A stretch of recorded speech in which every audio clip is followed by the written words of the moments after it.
Hello வணக்கம். இன்றைக்கி நம்ம சேனலில் தேங்காய் சட்னி எப்படி செய்கிறது அப்படின்னு தான் பார்க்க போகிறோம். அதுக்கு ஒரு மிக்ஸி ஜாரில் 7 பச்சை மிளகாய் சேர்த்துக்கிட்டேன். பச்சை மிளகாய் காரத்துக்கு தகுந்த மாதிரி சேர்த்துக்கோங்க. நான் ஒரு மூடி அளவுக்கு தேங்காய் சேர்த்துருக்கேன். ஒரு கைப்பிடி அளவுக்கு பொட்டுக்கடலை சேர்த்துருக்கேன்.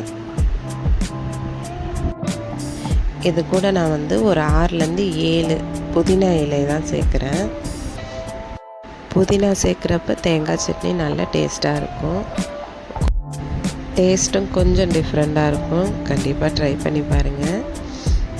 இப்போ சட்னிக்கு தேவையான அளவுக்கு உப்பு போட்டுட்டு அது கூட கொஞ்சம் தண்ணி சேர்த்து நல்லா அரைச்சி எடுத்துக்கணும்.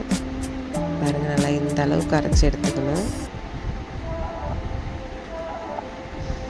அவ்வளோதான். இதை அப்படியே ஒரு கிண்ணத்துக்கு மாற்றிடலாம். தேங்காய் சட்னி கொஞ்சம் கெட்டியாக இருக்கிறத விட கொஞ்சம் இந்த மாதிரி நல்லா தண்ணியாக இருந்துச்சுன்னா சாப்பிடவும் அவ்வளோ டேஸ்ட்டாக இருக்கும். என்ன தான் கெட்டியாக அரைச்சாலும் தண்ணி சட்னிக்கு ஈடாகாது. தாளிப்பாக பார்த்துடலாம். ஒரு ஸ்பூன் எண்ணெய், அதில் கொஞ்சம் கடுகு, உடைச்ச வெள்ளை உளுந்து, இது கூட ஒரு கொத்து கருவேப்பிலை,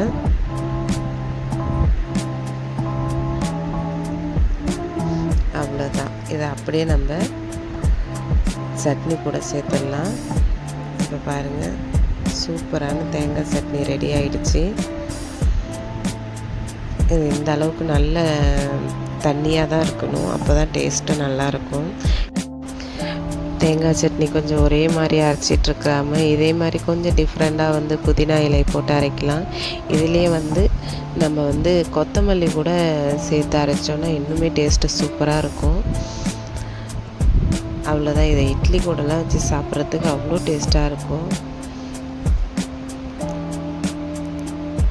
நான் இன்றைக்கி இதை இட்லிக்கு தான் செஞ்சுருக்கேன். இது தோசைக்கும் நல்லாயிருக்கும். ஆனால் நம்ம இட்லிக்கு எப்போதுமே தேங்காய் சட்னி கொஞ்சம் நல்லா தண்ணியாக நம்ம ஊற்றி சாப்பிட்டோன்னா அவ்வளோ டேஸ்ட்டாக இருக்கும். எனக்கெல்லாம் தண்ணியாக ஊற்றி சாப்பிட்டா தான் ரொம்ப பிடிக்கும். இதை மாதிரி சட்னி செஞ்சோன்னா 3 இட்லி சாப்பிட்றவங்க கூட 6 இட்லி சாப்பிடுவாங்க. எங்கள் வீட்டிலலாம் எல்லாருக்குமே தேங்காய் சட்னிலாம் கொஞ்சம் தண்ணியாக அரைச்சா தான் பிடிக்கும். பாருங்கள், இப்படி தான் இன்றைக்கி டே இப்படி தான் போச்சு தேங்காய் சட்னியோட. அவ்வளோதாங்க. நீங்களும் இதை மாதிரி தேங்காய் சட்னி செஞ்சு சாப்பிட்டு பாருங்கள். வீடியோ பிடிச்சிருந்ததுன்னா லைக் பண்ணுங்கள், ஷேர் பண்ணுங்கள். மறக்காமல் நம்ம சேனலை சப்ஸ்கிரைப் பண்ணுங்கள். இதை மாதிரி டெய்லி ஒரு வீடியோ நம்ம சேனலில் வரும். சப்ஸ்கிரைப் பண்ணாதவங்க சப்ஸ்கிரைப் பண்ணுங்கள். அவ்வளோதான் ஃப்ரெண்ட்ஸ். தேங்க்யூ.